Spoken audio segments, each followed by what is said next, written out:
Hi there, and welcome to the Anita Chat podcast. I'm your host, Anita Rombo, and this is the podcast for growth-oriented women to have authentic, real talk. Nothing is off the table here, but as an intuitive self-relationship coach, you'll find the content gravitates towards mindset, intentional action, spirituality, and all things wellness. So if you're ready to learn, laugh, show up, and glow up to be the best version of yourself, grab your favorite bevy, settle in, and we've got lots to chat about. Hello, and welcome to another episode of I Need to Chat. Have you ever thought to yourself or been told that you are too much of something or not enough of something? Maybe you are too sensitive, too bossy, too assertive, too loud, too judgy, too tall, you name it. Or perhaps the opposite. You're not sensitive enough. You're not loud enough. You're not athletic enough. You're not qualified enough. And the list goes on and on. Whether you say this is part of your narrative or if you have been told this, it's time we check it. Here's the thing. Being too much or not enough of something implies that there is something excessive or missing about you, that something is a problem that you need to fix. Can we reframe that thinking to, this is you or me? And instead of feeling like we are somehow inadequate, can we accept and love ourselves for who we are rather than berating or judging or condemning ourselves for what we are not? Friends, I want you to know that there is something so special and unique about each and every one of us. We don't need to change or hide who we are to blend into the norm. And on that note, who defines what normal is anyways? And who's qualified to make a judgment about what is too much or not enough? Imagine this world full of identical personalities and traits if we were all the perfect balance of everything. We would all look and act the same, and everything would be so predictable, and it would be boring as F. So that's what we would get if we were all the right balance of things. And clearly, we aren't living in this type of world, and nor are we meant to. Maybe our contribution to the world is through those unique sparks, through those things that are too much or not enough. For example, maybe our oversensitivity makes us empaths and enables us to relate to others at a more deeper level. Maybe our loudness enables us to share our voices to support causes that impact the world. I gotta say, I've spent a good chunk of my life wondering who I was and having an identity crisis.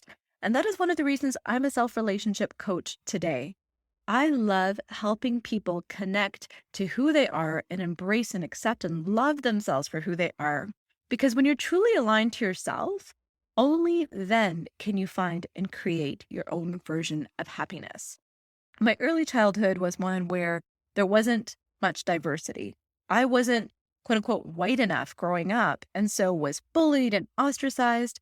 And then when I met other Indian people, I had to go to great lengths to prove that I was brown enough, because brown girls don't have fair skin and freckles.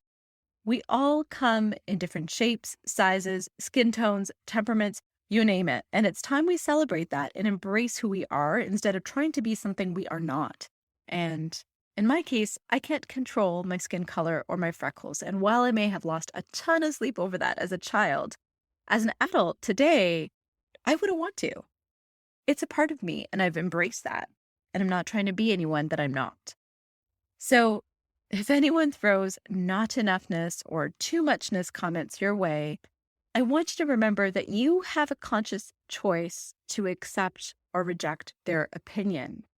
People can say what they want to say, and you have no control over that, but you do have the choice of whether you believe that or not. Who asked people for their vote or commentary? Usually these statements are rooted from a sense of lack or insecurity within the people who are making the statements themselves. So it's not you, it's them. Granted, some people, like, say, our parents, may be saying these types of comments or statements out of love. So we do need to do our own due diligence in determining who our tribe is and whether there is some truth to these statements. And if so, would it align with your authentic self to do something about it? But again, it's your choice whether to accept or reject this statement, even If somebody loves you with their whole heart and wants nothing but the best for you, their comments could be coming from a place of fear because they want to protect you or they don't want you to get hurt, all those kinds of things.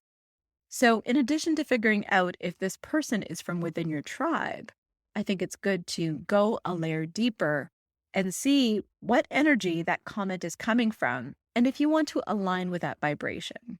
So maybe they mean it with all the love, but the energy behind it is fear. Do you really want to align with that fear-based vibration? If you are being your authentic self and owning it and feeling good, then go on with your best self. So my friends, I'm going to keep this one short and sweet and from my heart and let you know that I love you and I appreciate you for who you are, and I hope that you will do the same for yourself. If you need help unraveling some of those beliefs that you've internalized over the years, please do consider reaching out to me. I offer free 30-minute discovery calls where we can chat through some of this together. And on the note of the chat, I think that's a wrap on this one. Take care and keep loving yourself, friends. You rock. Bye for now. Thank you so much for tuning into this episode of the Anita Chat podcast. If you haven't taken a minute to leave a review, I would absolutely love to hear from you. All you need to do is to search for the show, click your star rating, and type in a few words. Also, if there's a specific topic you'd like to see covered in this podcast, if you'd like me to be your coach, or if you want to just chat, feel free to send me an email or shoot me a message through my IG, which you'll find in the show notes. The show notes will also contain any links to the freebies that were referenced in this episode. Until next time, friends, it's been great chatting with you.